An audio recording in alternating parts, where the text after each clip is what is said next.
Stres aya dongeng Majnun Laila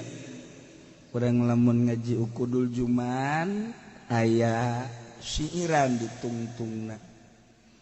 eta dia nyaritakeun Majnun Laila sabet eta padahal mah carita wali awalna mah bener awalna mah manehanana teh kapanggih jeung Siti Laila barang ditinggali teh Siti Laila teh we cawadeun caknyana didele irungna mancung matana Masya Allah bulu matana sakitu bentikna gadona endog sapotong ya Allah didele cangkengna lenggik biola Masya Allah bitisna buah jantung panai nu di masya mah bitisna buah nangka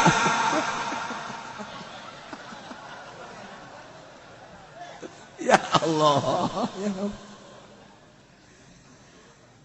kadedelekeun ka Nyi Siti Laila aduh berang penting ingetna Laila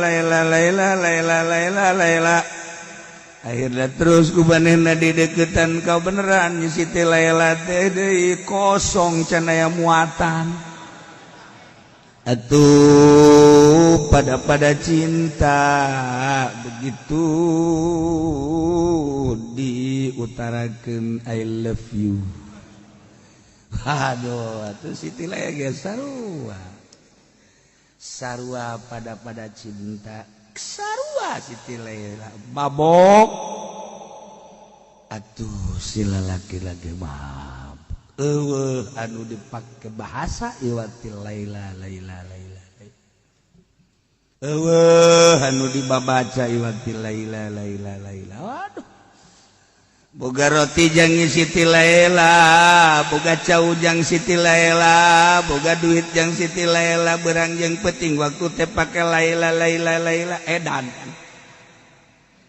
kacaritakeun kababaturanna si eta teh mabok Siti Laila atuh hareraneun kabege kos kumaha si Laila teh make jeung dipake kaedan kitu tah ditempo jasa kitu bae cek babaturanna laporan ka babaturan nu sejen blon si eta mah jasa kitu bae paris si Laila cok ngadajana geulis-geulis ya henteu tanya sia inget teu masa-masa baheula keur jeung urang mondok deuk naon sia nanyakeun mondok lain sia teh make jeung kaedanan ka Siti Laila naon deuleueunana naon make jeung dibeakeun waktu kabeh jang Laila boga naon jang Laila sagala rupa jang Laila bahkan awak sia diwakafkeun jang Laila bah budak pohara amat sia tah jacak aing masjid Laila mah loba kene tandinganana jatuh gelis-gelis teh seri began diomongan ku kabehan ge ulah datang ka stres kitu atuh naon coba deuleueunana jeung naon atuh leuwihna dibandingkeun jeung awe-awe sajan loba kene nu punjul leuwih punjul tibatan takus dia make jeung popoharaan kitu datang ka berani bebeakan demi Laila waktu sia beak pake Laila segala rupa ieu naon atuh sia mamual kaharti sebab sia lain aing sia ge lamun jadi aing membeureunana deuleuh Siti Laila ge kaedanan kulantaran sia lain aing atuh sabodo sia bau mantep ta jawaban tah eta jawaban hebat itu sia lain aing geus atuh wal hebat kajen ku kumaha ge kulantaran aing bogo ka Siti Laila urusan aing atuh sia ka aing nyacan segala atuh lain aing geus aing kaedanan ka Siti Laila eta urusan aing ku sebab sia lain aing atuh moal edan sia mah ka ditu sia nyingkir eta bahasa wali kabelah dia dalam antarannya nama santren aju mikir manehanana kapanggih dina impian jeung guruna cek guruna teh waktu maneh teh tak mabok laela coba diputerkeun ku ari mah mabok teh ka Allahkeun tuh kapanggih jeung guruna mantap guru mursyid mah nalingakeun bae nyana hudang nyana hees di mana bae tetep bae disorot teh ku guru wah murid aing ngakal ye kunaon jadi mengkol gua pikiran anda jadi kabujal Siti Laila naonan lain kabujal maksudnya handapun bujalna aing teu wasa ngomongna tah hudangnya na mikir ya Allah ya Rabb salah berarti aing sabaraha tahun aing ieu Majnun Laila 10 tahun lain waktu anu saeut alhamdulillah ka guru Gusti nyaaheun pisan guru nuhun guru ditegor abdi ku gimpi puterkeun ku nyana balikeun tina cinta ka Laila ku ari cinta ka Allah bebeakan di cintana ka Allah sakumaha cinta ka Siti Laila boga harta jang Allah boga pikiran jang Allah boga dunia jang Allah waktu 24 jam per hari dipake ka Allah kabeh edan Allah ku ari babaturanana ku ari nganasehatan deui aing heran ka sia edanan deui kamari sia edan Siti Laila ku ari Laila ku sia geus diputuskeun ku ari edan stres bebeneran sia segala rupa jang Allah kabeh dibeakeun jang Allah atuh teh mah bebeakan ku terus edan teh mangarana ulah kitu-kitu teuing atuh jadi jelema mah aya waktu-waktuna sebab kabeh ge aya hak-hakna mata boga hak waya hees cili boga hak waya dideuk-deuk nu istirahat irung aya hakna sungut aya hakna sagala rupa ge awak kudu diistirahatkeun sia kabeh dibeakeun pake ka Allah kabeh edan sia mah ulah kitu-kitu teuing sarua jawabanana atuh sia mah lain aing lamun sia jadi aing atuh sarua sia ge cinta ka Allah kulantaran sia mah sia cintana ka yayasan cintana ka bupati sia mah cintana lain aing sia mah aing leupas kos kitu Allah urusan aing bae jeung Allah sia mah disungang singgung gitu atuh wal karti sebab ayu cintana ka Allah nu mentak cinta ka Allah popoharaan kunaon lantaran aing mah geus kadeuleu Allah teh kumaha hate aing teh pencipta langit pencipta bumi geus kadeuleu kumaha hate aing teh Gusti Allah teh anu nyieun aing ti eueuh ka aya nu ngurusan aing nu ngarizkian aing geus kadeuleu Gusti Allah teh kumaha hate aing sagala rupana teh aing mah teu daya teu upaya hingga ikhtiar ge eueuh aing mah boro-boro nanaon aing leumpang ge lainang aing dileumpangkeun ku Gusti Allah denge aing teh lainang aing ngadengekeun Allah deuleu aing teh lainang aing didelekeun ku Allah atuh aing mah ieu mah ibarat langlayangan bae keur dikenyet-kenyetkeun ku Gusti Allah endeu kumaha teh ingetna ka Gusti Allah aing tah mabur sia geus ngobrol jeung aing sia mah bangsa pendopoan kos kitu teh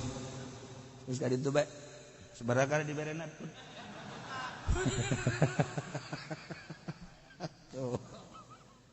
ya Allah ya Rabb mal kaharti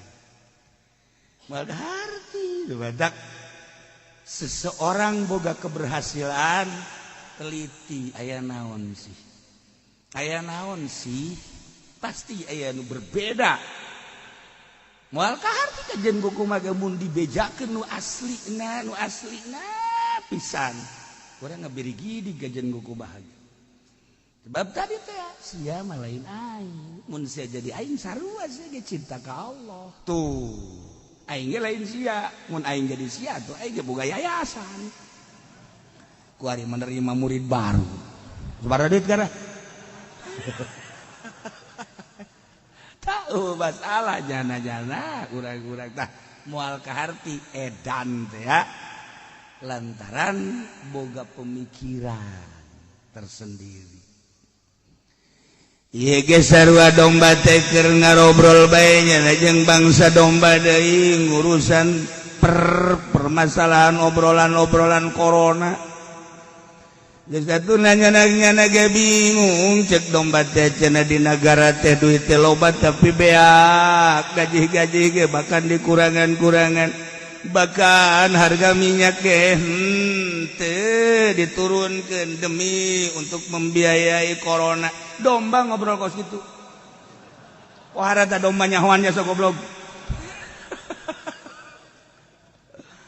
Bahkan domba ge bingung deui gara-gara corona teh rancangan undang-undang HIP teh hendak diayakeun di bae tah domba pohara profesor beureum mah dombana. Untung domba teh nyadar meureun aya penggede di ditu teh mah nyadek ngarobah undang-undang tina Pancasila jadi Trisila engkeuna jadi Ekasila teu kaharti aing mah ieu di negara Indonesia nu sakieu makmurna. Anu sakieu pohara na ieu di negara Indonesia teh kurang kumaha deui hayang naon aya di Indonesia tapi geuning deuk diacak-acak Bhinneka Tunggal Ika NKRI anu didengung-dengungkeun teh ieu teh kok jadi paberencai kos ieu eta domba ngobrol kos kitu stres deh. Ya Allah ya Rabbi pinteran embe jeung si eta embe jeung si eta pinteran embe memang geus datang kadinya pemikiran saya eta mah utak-utakan kitu we. Aduh pinter, be domba pinter. Si eta mah teu jauh we ti karung goni. Wari be. Geus be sia, mulai teruskan dongeng eta wah. Geus antepkeun geus sia stres ya. Bugung geus teh kena ieu stres. Nah, kebenaran domba lantaran pemikiran rancangan undang-undang HIP di samping eta corona padahal hubungan antara corona jeung rancangan undang-undang stres kuari muter bae teu daek barang hakang muter bae teu daek jatuh di paraban ge teu daekeun kuru sah pakai korban pala tujzi'u majnunatun